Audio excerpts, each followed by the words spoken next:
super excited that my tomatoes are really growing.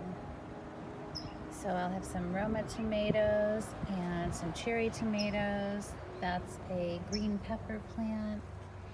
My zucchini's really taking off as well.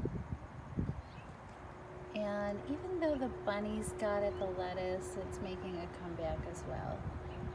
So thankfully I was able to build this little house out of some chicken wire that goes on the front.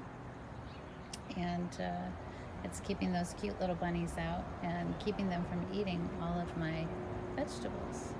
But the herb garden is doing really well.